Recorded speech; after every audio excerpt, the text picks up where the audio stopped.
Reencarnação. Gilgulim. Muitos questionam se o conceito da reencarnação é algo judaico, se existe, se acontece, se acontecia. E isso com certeza é algo judaico, é algo que acontece, só que são poucas pessoas que sabem ler e determinar sobre reencarnações. Então existem alguns livros do passado que falam um pouquinho sobre reencarnação, sobre pessoas, personalidades que fizeram uma missão e tiveram que voltar para esse mundo para fazer uma missão novamente, para concluir a missão que eles fizeram numa outra vida. Mas veremos hoje, em continuação da história, da Ruth, que era a bisavó do rei Davi, a Ruth, a Moabita, Ruth, a Moaviá, da onde que a alma dela veio e o que aconteceu com tantas encarnações nela, na vida anterior e na primeira vez que essa alma estava no mundo. E assim também veremos que essas três vidas, ou essas três vindas dessa alma ao mundo de uma forma feminina, automaticamente ou simultaneamente ela estava casando com a mesma alma. Na primeira reencarnação, na segunda reencarnação e na terceira reencarnação. Mas para chegarmos nisso, para entrarmos nesses segredos cabalísticos, vamos entrar na nossa história. Antes de mais nada, esse shiur, essa aula está sendo feita Leilui Nishmat, elevação da alma de duas pessoas que têm o Yortzeit, o dia do seu falecimento hoje, Yankel Yosef ben Aharon e Yosef ben David.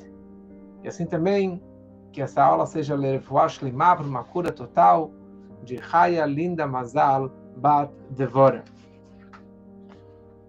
Falamos na última aula sobre Davi e Golias e da onde que os dois eles vieram.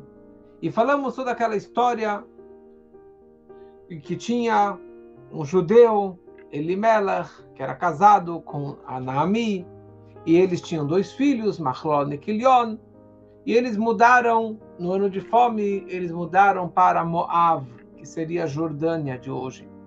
E ali os dois filhos casaram com duas moças moabitas, não judias, a Orpá e a Ruth.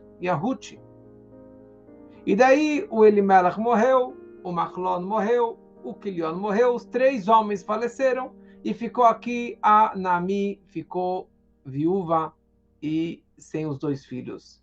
Ficou ela com as duas noras. E daí a Naami, ela está voltando para Israel, e as duas noras vão atrás dela.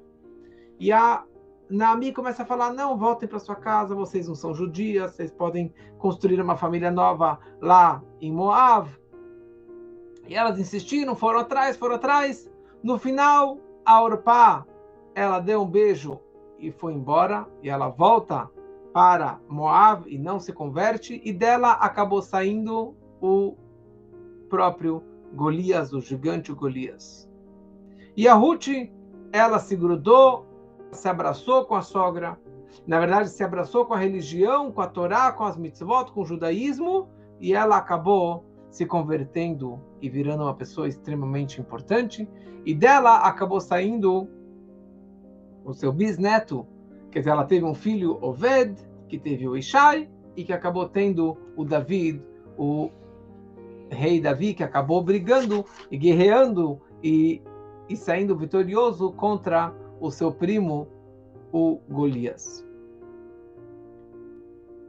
Só é interessante que Ruth, que agora é o nome dela verdadeiro é Ruth. Ruth, em hebraico, a gente já falou várias vezes que cada letrinha tem um valor numérico. Cada letra do Aleph Beit tem um valor, tem um número. Aleph vale 1, Beit vale 2, assim por diante. Ruth, Reish vale 200, Vav vale 6 e Taf vale 400. Então, 606. O valor do nome dela é 606. Ela como qualquer não-judeu, precisa seguir os Sheva Mitzvot Benei Noach, os 7 preceitos do Benei Noach, dos filhos de Noach, as 7 leis universais. Então ela sempre seguia 7 leis universais. E agora ela assumiu o judaísmo com as 613 mitzvot. E é exatamente isso que aconteceu na vida dela. O nome dela, que é 606, mais os 7 que ela cumpria até então, dá 613 preceitos da Torá, que ela agora realmente está cumprindo. Para quem tem o livro de Ruth, ótimo, pode acompanhar. Se não, eu vou lendo e falando por cima um pouquinho da história, os detalhes dessa história tão maravilhosa. No momento que a Noemi percebeu que a Ruth insistiu e decidiu em se converter, ela parou de questionar, ela parou de realmente empurrar ela para longe, como falamos no final da última aula, que uma pessoa que quer se converter, no começo, a orientação, nós aprendemos aqui, nos empurramos e afastamos o máximo possível para ver realmente se a pessoa ela está bem determinada em se converter. Mas no momento que ela se converteu, ela foi junto com a sogra e assim eles cruzaram o Jordão e entraram em Israel. E elas voltaram para Beit Lehem. Beit Lehem era a cidade onde que a Noemi morava antes de ter ido para Moab com seu marido, que era o líder espiritual, uma pessoa extremamente rica. E agora elas voltam e a Noemi ela volta com trapos, roupas com rasgos ou com reparos, roupas muito simples, e ela chega junto com a Ruth, acompanhada. E as pessoas olharam para Noemi, envelhecida, pobre, magra, sem o brilho que ela sempre tinha. Ela era uma rainha, ela era uma princesa, ela era a esposa do líder da comunidade, uma pessoa extremamente rica, e agora ela voltando sem nada para Beit Lehem. E as pessoas viram e começam a se questionar: Hazot Naami, será que essa é a Naami que veio, que saiu daqui tanto tempo atrás? Que dia que eles chegaram? Eles chegaram lá no primeiro dia de Pesach. Foi no primeiro dia de Pesach. Que no primeiro dia de Pesach, já no dia seguinte, primeiro dia de Chol HaMoed Pesach, quer dizer, seria o segundo dia de Pesach, que naquele dia estariam colhendo cevada para fazer o Korban HaOmer, o sacrifício de Omer. Agora estamos no último dia do Sfirat HaOmer, então seria então o momento que eles estavam colhendo já as espigas. E o grande líder naquele momento de Israel, que era um grande juiz, que era uma pessoa muito rica, ele se chamava Boaz. Boaz. E bem naquele dia estava sendo o enterro da esposa de Boaz, que ela tinha acabado de falecer. Eles estavam todos no cemitério, acompanhando o falecimento e o enterro da esposa do Boaz. E exatamente naquele momento, a Ruth, com a sua sogra, com a Noemi, estavam cruzando o Jordão e deram de cara com todo aquele povo, tanta gente reunida ao redor do Boaz, e todos estavam se questionando: será que essa é a Noemi? Será que essa é a esposa daquele falecido Elimelech? E ela responde: sim. Só que meu nome não é mais Naami. Naami vem da palavra doçura, Naim, beleza, gostoso. Vocês devem me chamar agora de Mará, de amarga, de uma pessoa coitada, porque agora só tenho amargura na minha vida. Perdi meu marido, acabou com minha vida. Perdi meus 2 filhos, perdi meu dinheiro, perdi tudo que eu tinha. Então eu sou uma pessoa extremamente amargurada. E eu não tenho nada, literalmente nada. Então, elas vêm e elas estão lá em Bethlehem, no começo da colheita da cevada, que é exatamente nesse dia que eu falei agora, quando que seria feito a oferenda do Homer. E a Torá, na verdade, o Tanakh, no livro de Ruth, descreve claramente Ruth HaMoaviá, Ruth a Moabita. Ruth a Moabita, que agora ela veio para Israel. Porque ela foi a primeira mulher moabita que se converteu ao judaísmo. Foi a primeira mulher do povo de Moab, como já falamos um pouco, depois falaremos mais. Eu decidi que eu vou continuar dando mais algumas aulas sobre essa história tão fascinante. Então, devagarinho vamos avançando nessas histórias e nos detalhes da história. E tinha toda uma complicação de uma pessoa do povo de Moab que não foi respeitoso e que não deu e não ajudou o povo de Israel quando estavam voltando do deserto para entrar em Israel. Então Deus escreve na Torá que não podemos casar com o povo de Moab, que seria com homens moabitas, mas não havia proibição de mulheres moabitas de se converterem ao judaísmo. Mas de qualquer forma, ela foi a primeira mulher moabita que se converteu ao judaísmo.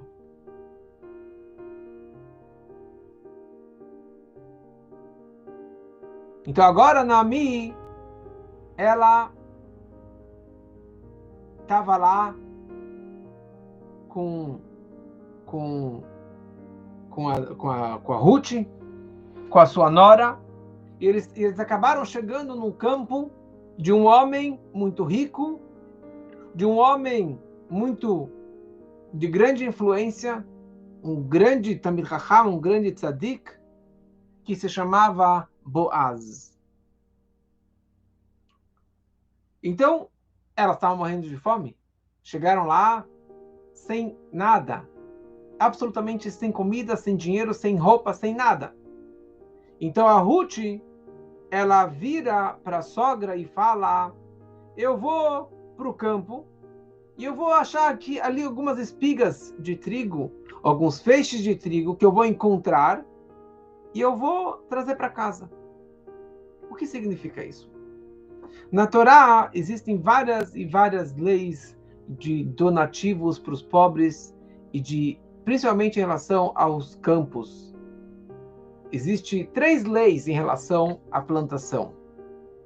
Existem várias, mas em relação ao que precisamos deixar nas espigas, vamos falar sobre espigas de trigo. Tem leket, shechecha e peá. Peá significa que o canto do campo você não pode tocar e você deixa para os pobres. Pelo menos uns 60 avos do seu campo enorme, você deixa intocável para que os pobres, viúvas, órfãos, possam ir lá recolher. Se você está colhendo trigo do campo e cai 1 ou 2 espigas, você não pode voltar para recolher. Você deixa caído no chão e deixa isso para os pobres. Terceira lei, que se chama Shechecha. Se você deixou um feixe de trigo para trás, um feixe de trigo, você também não pode voltar para pegar, você tem que deixar isso aqui para os pobres. Muito bom. Então, o que a Ruth estava falando para a sogra? A Ruth falou: olha, eu não vou pedir esmola para ninguém, porque Sonei Matanot Echie, a pessoa que odeia doações e presentes, ele tem vida longa. Eu não quero pedir esmola para ninguém. Eu vou lá pegar do leket, ou do shechecha, ou espigas soltas, ou feixes soltos, que os judeus guardavam estas leis, e isso é meu direito de pegar, eu não tenho que me envergonhar, eu não tenho que pedir para ninguém, isso vai estar largado no campo de qualquer jeito para que eu possa recolher. Então, a Ruth, fala para Naomi, assim que a Torá descreve, assim que está escrito no Tanakh, Naomi, ou Naomi, como que formos falar. Ela falou para a sogra, a senhora veio de uma família muito rica, você é muito famosa aqui, todo mundo te conhece, quando você chegou aqui, todo mundo já veio te dar todo esse kavod, toda essa honra e respeito, quer dizer, espantados, e para a senhora ir lá colher uma espiga, duas espigas, um feixe, seria um vexame.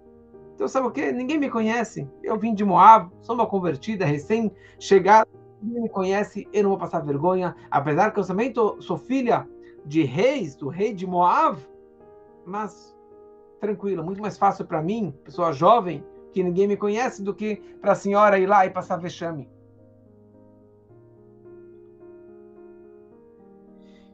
Vatelech, vatavó, vatelaket basade. Ela foi, voltou e colheu novamente. Ela era uma pessoa com muita educação, muita ética e muito recato, tzniut. Então ela foi até o final do campo, em vez de ficar carregando de lá para cá, ela foi até o final e daí ela foi colhendo até ela poder terminar o campo todo.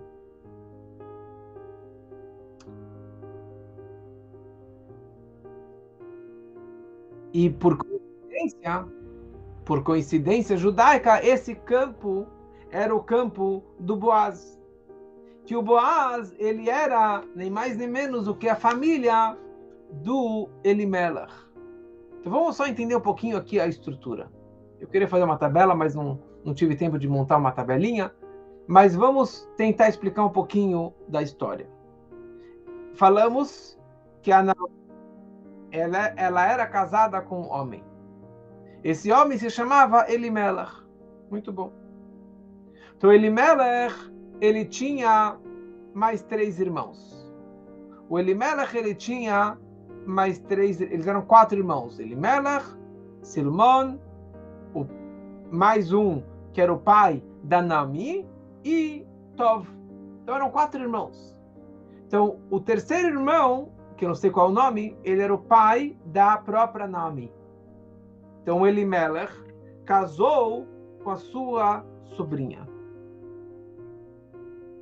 Então o Elimelech, ele era tio da Naomi, da sua esposa. Então ele era marido, ele era tio ao mesmo tempo. Muito bom. O Salmon, o segundo irmão, ele também teve um filho, que era quem? Era o Boaz.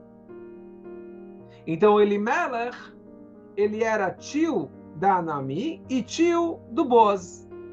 Então, quer dizer, a Naomi e o Boaz, eles eram 2 primos. Muito bom. Eles eram 2 primos e, ao mesmo tempo, ela também era tia do Boaz. Porque se ela casou com Elimelech, o Elimelech era tio do Boaz, então a Naomi também acabou virando tia do Boaz. Então aqui nós percebemos que tem aqui um parentesco entre os dois, um parentesco interessante, um parentesco importante, e não existe coincidência. Então Boaz, ele chega lá em Beit-Lehem, ele vira para os que estavam lá cortando o campo, para os operários, para os funcionários, e ele falou, Deus esteja contigo. E eles falaram, Hashem, que Deus abençoe o Senhor. E daí ele vira para os funcionários, ele pergunta, quem é essa moça que está lá? Quem é essa moça? Quem é essa moça? Que eu percebi que ela é muito linda. E todos estavam, na verdade, bem encantados com a beleza dela, apesar da pobreza física, mas ele enxergou nela um brilho, não somente espiritual, mas um brilho, uma beleza física maravilhosa. E ele percebeu mais uma coisa, que ela era uma pessoa de muito recato, de muita tzniut, de muito respeito. Então, quando a espiga, ela caía de pé, então ela abaixava a mão e pegava essa espiga e colocava na sacola. Se a espiga caiu deitado no chão, ao invés dela se agachar e dessa forma descobrir alguma parte do seu corpo que deveria estar coberta, a camisa vai subir, alguma coisa vai aparecendo, alguma parte do seu corpo que não é recato, como eu falei na outra aula também sobre a ideia de recato. Então ela se agachava, em vez de simplesmente abaixar as mãos, ela agachava as pernas, e daí ela pegava a espiga e colocava na sacola e continuava caminhando. Então ele percebeu que realmente ela era uma pessoa destacada, uma pessoa de um brilho especial, de um respeito especial. Então eles falaram, esta é a Ruth, que é a nora da Naami. Então essa moça é uma moça moabita que veio junto com a Naami, que vieram lá de Moab alguns dias atrás. E ela disse, ela chegou aqui, ela falou, vim pegar as espigas que estão largadas no campo, e ela está aqui o dia inteiro colhendo na dela.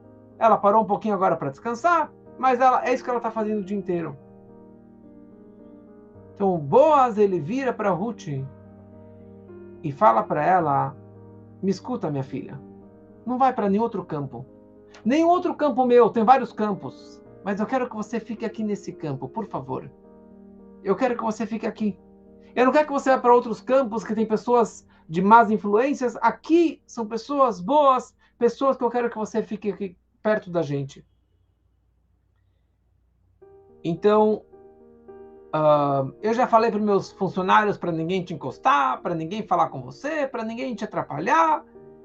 E se você tiver com sede, tem aqui o poço, tem aqui os potes de água, tem aqui o jarro, você pode beber à vontade. Aquilo que meus funcionários estão bebendo, você também pode beber na minha água.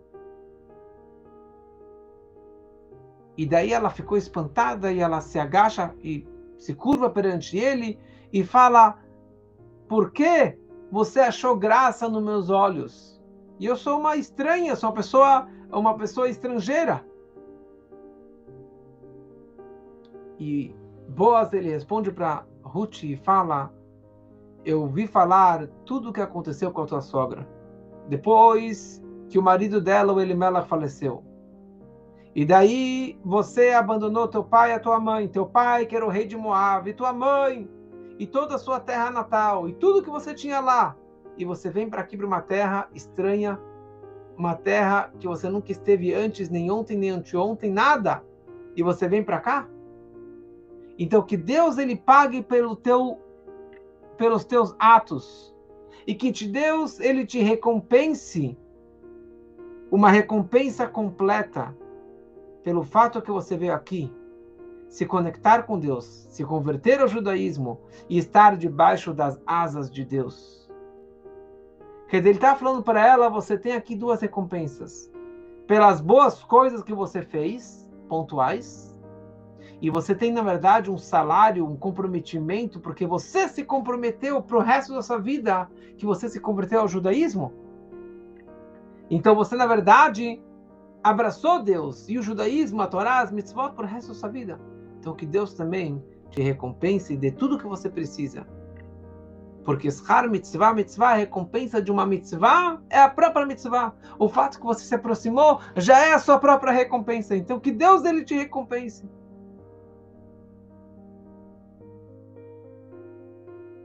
E ela falou, então eu gostaria de achar graça nos seus olhos, que você teve compaixão comigo, que você me confortou e você falou para o meu coração, falou palavras bonitas, então, e que eu não vou ser qualquer empregada, qualquer escravo que está aqui no campo.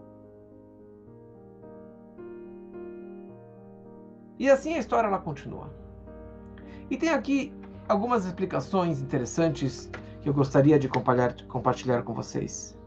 Primeira coisa, no Tanakh, na coleção do Tanakh, Torá, Nevim, Ketuvim, nos Ketubim, que são as escrituras, nós temos os Salmos do rei Davi, nós temos o Shir HaShirim, o Cântico dos Cânticos do rei Salomão, e nós temos a Megilat Esther, a história de Purim, e temos aqui a história de Ruth, que também faz parte dessas escrituras. E agora, na festa de Shavuot, nós temos o costume de ler e de estudar um pouco dessa história da Ruth. Tem aqueles que costumam, na festa de Pesach, ler o Shir HaShirim, o Cântico dos Cânticos. Os Sfaradim têm um bom costume que toda sexta-feira à noite eles leem todo o Shir HaShirim. Mas outras comunidades têm o costume de ler em Pesach. E a Megillat Ruth, a história de Ruth, nós lemos na festa de Shavuot. Por que essa diferença? E qual a diferença desses dois livros? O livro Shir HaShirim, para quem já leu um pouquinho, são frases de amor, de paixão entre o noivo e uma noiva, que na verdade está representando o amor que Deus tem pelo povo e o povo por Deus. Mas é um povo, assim, é um amor, me beije no beijo da sua boca, me abrace e dê carinho, me dê amor, me dê tudo que você precisa me dar. Que isso representa um amor incandescente, um amor de paixão que existe entre os dois. E isso é bem na festa de Pesach. Porque Pesach é Hag HaAviv, é a primavera. Quando que as espigas, quando que as plantas elas começam a amadurecer, elas começam a crescer, as espigas estão crescendo, como crianças crescendo, e como uma empolgação de uma criança, aquele amor, aquela paixão, que é essa leitura do Shir HaShirim também. Quando chega Shavuot, nós lemos a história de Ruth. Porque Shavuot é a festa da colheita, Hag HaKatzir, é a festa da colheita. E quando você colhe, você está em silêncio. Você está lá colhendo o trigo, que daqui já é uma transformação. Quando que o trigo já está pronto, quando o nosso povo já está maduro. No Pesach estávamos saindo com aquela empolgação do Egito. Shavuot recebemos a Torá. Já tem aquela calma, aquele silêncio. Fala o Medrash Ruth, que o livro de Ruth, Megillat Ruth, não recebe impureza e nem pureza, nem tumá e nem tahara. Nesse livro não tem nem proibições e nem permissões. Não é um livro de regras, não é um livro de leis. Sabe por que esse livro de Ruth foi escrito? Para nos ensinar a grande recompensa de uma pessoa que faz atos de bondade. Sachar tov legomer chassadim, para aqueles que fazem atos de bondade, aqui nesse livro, na história de Ruth, nós vemos a grande recompensa que ela recebeu a partir dessa história toda. Vamos entender um pouquinho melhor a história, tantas histórias que estão aqui por trás. E várias reencarnações de almas para podermos chegar neste encontro da Ruth com o Boaz, que mais para frente eles vão acabar casando no próximo capítulo, que seria na próxima aula. Vamos voltar alguns séculos para trás. Talvez até um milênio para trás. Nós sabemos a história de Sodom e Gomorra, que pecaram muito contra Deus, e Deus acabou destruindo Sodom. E a Torá descreve aquela história que o sobrinho de Abraham, vindo do patriarca Abraham, se chamava Lot. E o Lot, ele morava lá. Ele com a esposa e com as duas filhas. E quando que Deus foi destruir Sodom, os anjos foram na frente e foram salvar o Lot, acabaram salvando ele com a esposa, com as duas filhas, e assim eles saem, e Deus jogou fogo, enxofre, e todas aquelas terras lá foram destruídas. No caminho, os anjos advertiram que não olhassem para trás, para não rir da desgraça dos outros, para não se orgulhar que eles estão morrendo e nós fomos salvos, porque eles não tinham mérito para serem salvos. Todo mérito era do tio Abraham, que rezou tanto por eles. Só que a mulher de Lot, ela era uma sedomita, era uma mulher que não prestava para nada, não tinha nenhuma educação, nenhuma ética, ela acabou olhando para trás, que fosse como, eu gostaria de estar lá, e ela acabou virando uma pedra de sal até o dia de hoje. Então continua a estrada, Lot com as duas filhas.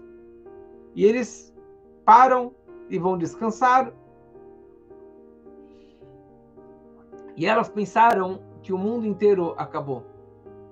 Foi mais um dilúvio. Todo mundo morreu. Da mesma forma que sobrou só o Noah com os filhos, aqui também só sobrou nosso pai conosco.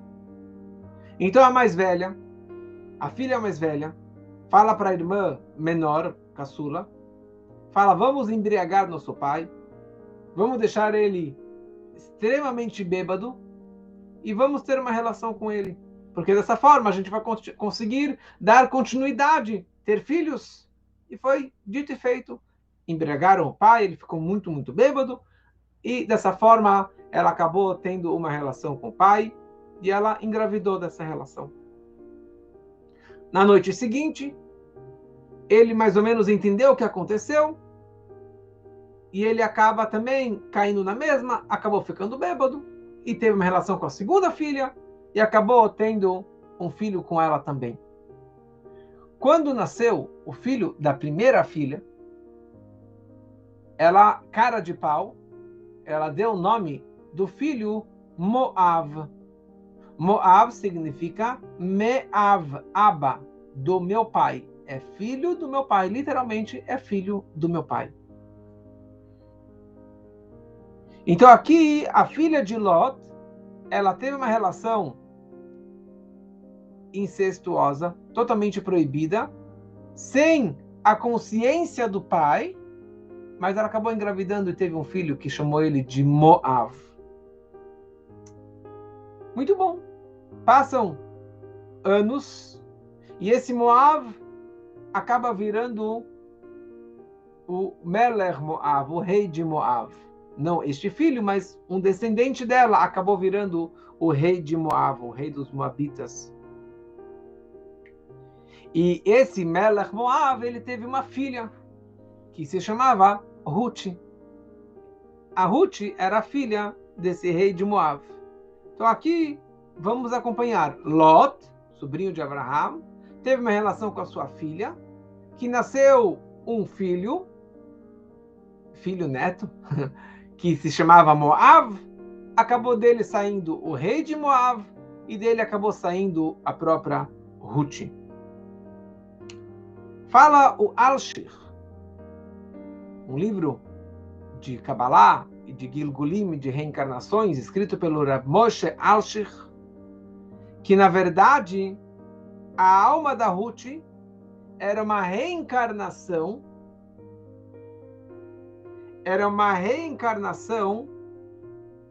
da filha de Lot. Então vamos começar aqui de novo. A filha de Lot, ela se reencarnou na alma de Ruth. Só que antes dela reencarnar na alma da Ruth, ela reencarnou numa outra mulher que se chamava Tamar. Vamos voltar para trás. Na história dos patriarcas, depois na história das 12 tribos, Yehudá, depois da venda do José, do seu irmão, ele acabou saindo da casa dos pais, acabou casando com uma moça, e o Judá, ele acabou tendo com essa moça 3 filhos, Onan e Sheila. O o filho primogênito, ele encontra com uma moça que se chamava Tamar. O ele pecou para Deus, acabou morrendo. O Onan pecou, acabou morrendo. Na verdade, desculpa, o Onan acabou casando com a Tamar, porque a lei diz que quando o irmão morre e não deixou filhos, então a mulher do irmão falecido precisaria casar com o irmão. Então por isso que o Onan acabou casando com a Tamar. O Onan também morreu e ela deveria casar com o terceiro filho, que era o Sheila. Só que o Yehudá, o pai dos 3 filhos, 2 já morreram, ele pensou, não vou dar meu caçula para casar com a mulher, e ele vai acabar morrendo também. Então ele enrolou a mulher, enrolou a Tamar e falou, vai para a casa dos seus pais, daqui a alguns anos eu vou te trazer de volta. Bom, encurtando a história, Yehudá e Tamar acabaram se encontrando, eles acabaram casando, acabaram tendo uma relação. Ele pensava que era uma prostituta, que era uma moça de estrada, e ela acabou engravidando. E toda aquela história que ele descobriu que ela engravidou, e no final, educadamente, ela revelou para o Yehudá que eu engravidei de você. E ela acabou tendo um filho, tendo 2 filhos, Peretz e Zarach. Peretz significa que ele quebrou a barreira, ele saiu primeiro. E esse Peretz acaba sendo o pai da alma do Mashiach. Porque, bom, muito complexo, uma hora, em outras aulas vamos falar sobre essa questão da alma do Mashiach. Mas, de qualquer forma, fala esse Alshir, que aqui nós temos 3 reencarnações, 3 vindas de uma alma masculina e 3 vindas de uma alma feminina. A filha de Lot, ela teve uma relação com o seu pai, Lot. Uma relação totalmente proibida e sem ele saber que ele estava tendo a relação com a filha. Totalmente embriagado. Eles acabaram casando e tendo uma criança que se chamava Moav. A filha de Lot, a sua alma reencarna na Tamar. E a alma do Lot se reencarna no Yehudá. E os dois acabam tendo uma relação também, Yehudá com a Tamar. Só que Yehudá aqui, nessa segunda etapa, ele já não estava bêbado, só que ele não sabia que ela era a sua nora, a Tamar, mas ele estava ciente daquilo que ele estava fazendo. E eles tiveram uma relação e acabaram gerando Peretz. Terceira vez, o Yehudá, a alma de Yehudá desce na alma de Boaz. Na alma de Boaz, desse líder agora da nossa história. E a alma da Tamar desce e se reencarna na alma da Ruth. E eles acabam casando uma relação totalmente kasher, totalmente pura, um casamento judaico 100%, como veremos mais para frente. Então, eles acabam tendo essa relação neste momento. Então, aqui nós vemos como que cada uma foi consertando o pecado e a falha da vida anterior. E esse foi o casamento final da Ruth com o Boaz. Muito interessante. Essas são histórias que a gente consegue contar, que a gente consegue compartilhar, porque nem tudo está explicado por quê, como, quando. Mas, de qualquer forma, foi isso que também a história diz, que ela foi, voltou e foi para colher as espigas. Na verdade, a alma dela foi, voltou e foi. Veio como filha de Lot, como a Tamar, e agora como a Ruth. E o Boaz acaba dando para ela muita facilidade, muita comida, muitos trigos, e deu para ela um bom almoço. E depois ele ajudou que ela pudesse moer todas aquelas espigas, e ela levou para casa 21 quilos de grão de cevada. 21 quilos de grãos de cevada. E daí ela chega em casa e a sogra viu tudo aquilo lá e ficou muito espantada, falou: o que é tudo isso? E ela falou: era um homem que se chamava Boaz. E daí ela explicou que, na verdade, o Boaz é nosso parente, é o meu sobrinho, é o meu primo. E aqui ela fala para ela uma frase importante. Vatomer Shema Ish Asher Asita Imo Hayom Boaz. O homem que você fez uma bondade com ele hoje se chamava Boaz. Calma aí. Quem fez bondade com quem? O Boaz fez uma bondade com a Ruth. Daqui aprendem nossos sábios que mais do que o rico faz pelo pobre, o pobre faz pelo rico. Mais do que eu estou ajudando alguém, este alguém que está recebendo, ele está fazendo por mim. Que é a ideia da tzedakah, a ideia das doações. E aqui tem uma explicação, e com isso concluímos uma explicação do Ben Ish Chai, que fala uma explicação maravilhosa, a seguinte mensagem. A forma correta de dar a tzedakah, de dar uma doação, é como que o Boaz ele praticava. Ele ofereceu, ele deu, e ela nem pediu. E ela nem queria pedir. E com esse tipo de doação, você forma uma transmissão do nome Havaye, do nome Yud-Kei Vav-Kei, do tetagrama, do nome maravilhoso, do nome da compaixão e da bondade divina. Porque Yud é a letra pequenininha que nós temos, é a menor letra que temos. Que isso seria uma moeda, ou um grão de cevada. Rei vale 5, que são 5 dedos da mão do doador. Vav, quando que ele estende o braço estendido representa a letra Vav. E rei é o pobre, o que está recebendo com 5 dedos, que também rei vale 5, ele está recebendo aquela doação na sua mão. Quando o doador tem a iniciativa de doar, então forma o Yud, que é a moeda, rei, que é a mão dele, os 5 dedos, Vav é o seu braço estendido. Então ele tem dentro de si, ou ele está participando dessa transmissão do Yud, da letra rei e da letra Vav, para compartilhar com outro que vai ficar só com a letra rei. E esse que é o movimento correto. Que você ofereça antes que outros peçam. Que você dê antes que batam na sua porta. E daí você realmente tem grande participação nessa transmissão do Shem Havai, do Yud-Kei Vav-Kei, do tetagrama. Agora, se o pobre vem pedir antes, então o pobre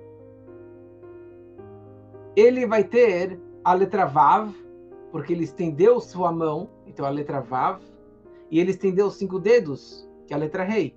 Então o pobre ele está com a letra Vav e com a letra Rei. E o rico, o doador, vai ficar só com o Yud e com o Rei. Mas vem depois. Então o Yud-Kei Vav-Kei vai estar fora de ordem. E foi isso a frase que ela falou antes, na leitura. Ve'ana asita, ana rei asita. Onde está o rei? Como que você fez um rei tão maravilhoso? Ou seja, eu achava que você não ia aguentar de fome e ia pedir por esmola, por doação. Eu vejo que você está aqui com tanta generosidade e você só ficou com o rei, só a tua mão para receber, mas você não estendeu o teu braço para pedir. Como que você fez isso, minha nora, Ruth? Então, por isso que você só tem Ana Rei. Onde que está essa letra Rei? Você só tem a letra Rei. Agora, a letra Yud, a letra Rei e a Vav está com o doador, aquela pessoa que te transmitiu antes. E dessa forma, vocês construíram uma transmissão do nome de Deus, da compaixão, do amor de Deus, Yud-Kei Vav-Kei. E por isso que o Boaz, ele fala para os funcionários, ele falou, Hashem Havai Imachem, o Yud-Kei Vav-Kei está com vocês, Deus está com vocês.